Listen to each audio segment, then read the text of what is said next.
Hello everyone, আসসালামু আলাইকুম। আজকে আমি আপনাদের সাথে একটি ঘটনা শেয়ার করতে চাই।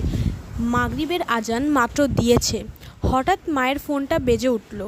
মা ফোনটা রিসিভ করতেই ওপাশ থেকে আমার দুলাভাই বলছে আমার আপু খুব অসুস্থ, হসপিটালে নিয়ে গেছে সবাই। মা বাবাকে তখনই যেতে বলে।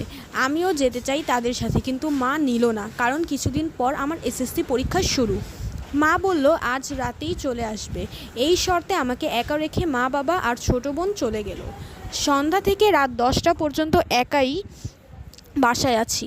বাইরে টিপটিপ বৃষ্টি পড়ছে, মাঝে মাঝে ভয় লাগতেছে, আবার ভালো একটা ফিলিংস কাজ করতেছে।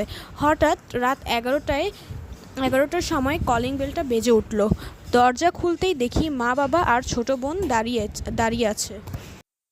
মা খুব রাগী চোখে আমার দিকে তাকিয়ে আছে। আজব বিষয় হলো, বাহিরে এত বৃষ্টি হচ্ছে কিন্তু তাদের গায়ে বিন্দুমাত্র বৃষ্টি